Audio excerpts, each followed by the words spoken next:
We have just obtained multiple leaked documents from inside Facebook, this time detailing a plan to curb, quote, vaccine hesitancy on a global scale.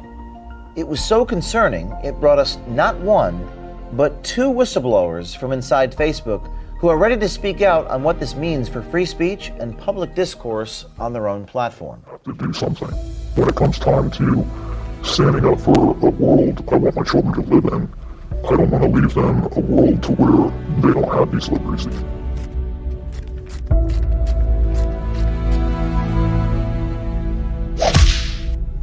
Facebook uses classifiers in their algorithms to determine certain content to be what they call vaccine hesitant, or they call it vaccine hesitancy. And without the user's knowledge, they assign a score to these comments that's called the VH score, the vaccine hesitancy score. And based on that score, will demote or leave the comment alone, depending on the content within the comment.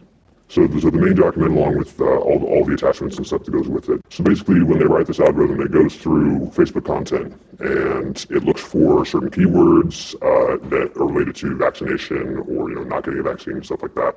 And it gives it a score, and the VA score means vaccine hesitancy, which is defined as being hesitant to get a vaccine, but not just like, well, I don't know, it's even, well, I saw a study that said that someone died that got the vaccine. That's vaccine hesitancy. This is all a beta test. Right. And how big is this beta test? They refer to the test size as 1.5%. I'm not exactly which pool that pulls from, but I think it's comments on authoritative health pages. Why do we believe they've already rolled this out? In one slideshow that they have, they call it their weekly progress tracker. Mm-hmm. They actually lay all this out in a chart, and you can see it. You can look at the slides, they go by date. So we've got here COVID-19 vac safety and efficacy, global, currently global, 13 languages, Facebook plus Instagram. C-19 vaccine, global, currently global, 66 languages. And the very first thing that brought me to the conclusion that they wanted to do this globally is they were developing it in as many languages as they could get their hands on. So this is like a product launch almost. Yeah. In their last quarterly report, they reported 2.79 billion people on Earth use some kind of Facebook app. Who makes these decisions? For this year, Amit Bal, he's a research scientist for the core data science team at Facebook. He also works in health integrity. Everyone who works on this project works in health integrity. Ed Townley, this is the experiment launch post. As you can see, this is on April 16th. This is 2021. That's why there's no year there, because this is this year.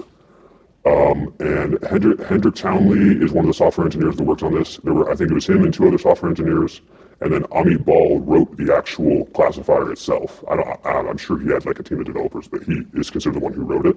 So Amit Bal works for UD Weisenberg, who works for Nicholas Steer. Do I have that correct? Yes. And that person works for Danny Ferrante, and that person works for Javier Olivian, and Javier Olivian reports directly to Mark Zuckerberg. This kind of censorship sounds similar to shadow banning, when users are unaware their posts can't be seen, a term one of our own investigations coined when exposing Twitter just a few years ago.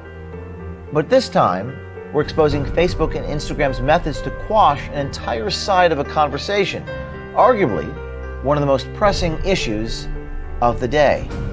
According to these documents, Facebook tiers users 0 to 5 and a score 0 to 1. Can you talk a little about this tier system? Yeah, so basically this is what they're using to structure how they're going to judge this content on a scale to how vaccine hesitant it actually is, or if it's explicitly discouraging. In my opinion, the main reason why they built this was for the human, what they call raters, so that they can use this as a reference so if the algorithm can't make a decision on a certain post, it'll send it to a human rater. And then the human rater looks at it and they will make a decision on whether or not it's vaccine hesitant or not.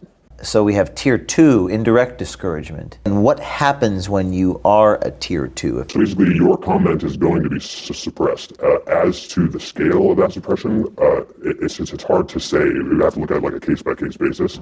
But what they're saying is it's going to get, they call it a position change. So they're reporting facts, but truth doesn't matter. No, because it doesn't match the narrative. So, and the narrative being, get the vaccine is good for you, everyone should get it, and if you don't, you will be singled out. Right. As an enemy of society. Ultimately, it seems like any facts that escape a particular narrative are omitted, demoted, deboosted, banned. Yes. Considered dangerous to society. Suppressed in any way possible. Where do you think this is headed? Does it get worse from here? Yes. How so? They see that this is accepted by the public. And then they go, that's like a green light to be like, oh, we can go ahead and do this more. So not only are we going to start doing vaccine stuff, we're going to spread it to everything. So we're going to start saying, if you make a post that could put somebody in danger, or it could compromise someone's safety, whatever that means, then we're going to go ahead and look at that and assign that a score of some unknown classifier, who knows what it could be. They're trying to control this content before it even makes it onto your page, before you even see it. The policy is going to keep expanding until anything can violate it. What would happen if this was scaled larger and scaled to Twitter and the internet as a whole is way worse than anything that could happen from me getting fired from my job. To me, that it far outweighs that. Because it's about more than me. It's about really everyone in the world. And do you think there's a lot of people inside Facebook that agree with you, or some percentage? How would you estimate that number of people to be? I would say at least 25%. It's clear this Facebook insider is not alone in his concerns of Facebook's new policy that will demote discourse on vaccines in general. As a matter of fact, the next insider you're about to meet felt so compelled to come forward, he goes so far as to compare the new policy to an abusive relationship. It's kind of like having a relationship with somebody that's controlling and abusive, in a sense. Like an abusive partner not allowing their spouse to speak out about the things that are going on in their marriage or their relationship and limiting their voice. It's very damaging from that sense. If you think about this logically, it just, it's very incriminating in my opinion. You were the source that brought us the Mark Zuckerberg vaccine footage from July 2020, is that correct? That's correct. Zuckerberg seemed to change his mind, evolve on the issue of vaccines, and the Facebook policy itself would have prevented Zuckerberg from saying what it is that he had said just a few months ago. Pretty crazy. We're able to have these conversations at work with our coworkers about our medical decisions, and we do. We have them, frequently. Why is it okay for us to have these conversations at work as adults and not have somebody step in and say, hey, you need to stop talking about that, and you shouldn't talk about that? You're saying that you can have these conversations at the water cooler in an office. Absolutely, even in the midst of the office. In the midst of the office, yes. At Facebook, the location, Facebook, but you're not allowed to go onto Facebook and write this stuff. No. That's ironic. It is very ironic. What is your message to those people that are watching this who agree with you inside Facebook? I would say that you're not alone. The biggest thing with social media that we've seen throughout the years is that ranking people's comments, their posts, even like news media, there's this view that tries to make you think that you're alone in this and that you're not the majority. It's easier to comply with things than it is to come forward and say this is wrong, or to really awaken to understanding that the way you're being treated or the way other people are being treated is wrong. And so that's challenging, but know that you're not alone, and that if you do come forward and you do speak up, that you can live peacefully knowing that you did the right thing no matter what. And that's encouraging not just to other people, but it's also encouraging to yourself. And it won't make you feel as alone anymore. That's very profound, I think.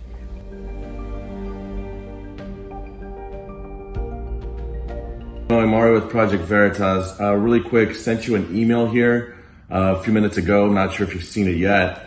Requesting comment. We've obtained documents here from Facebook talking about vaccine hesitancy.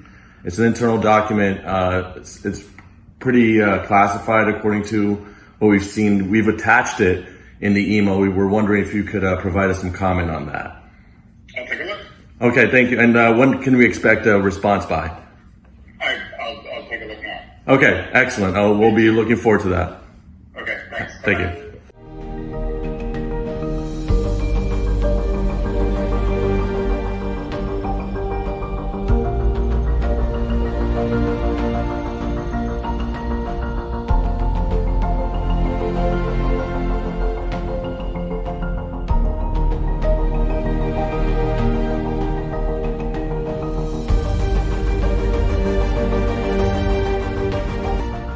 Be brave.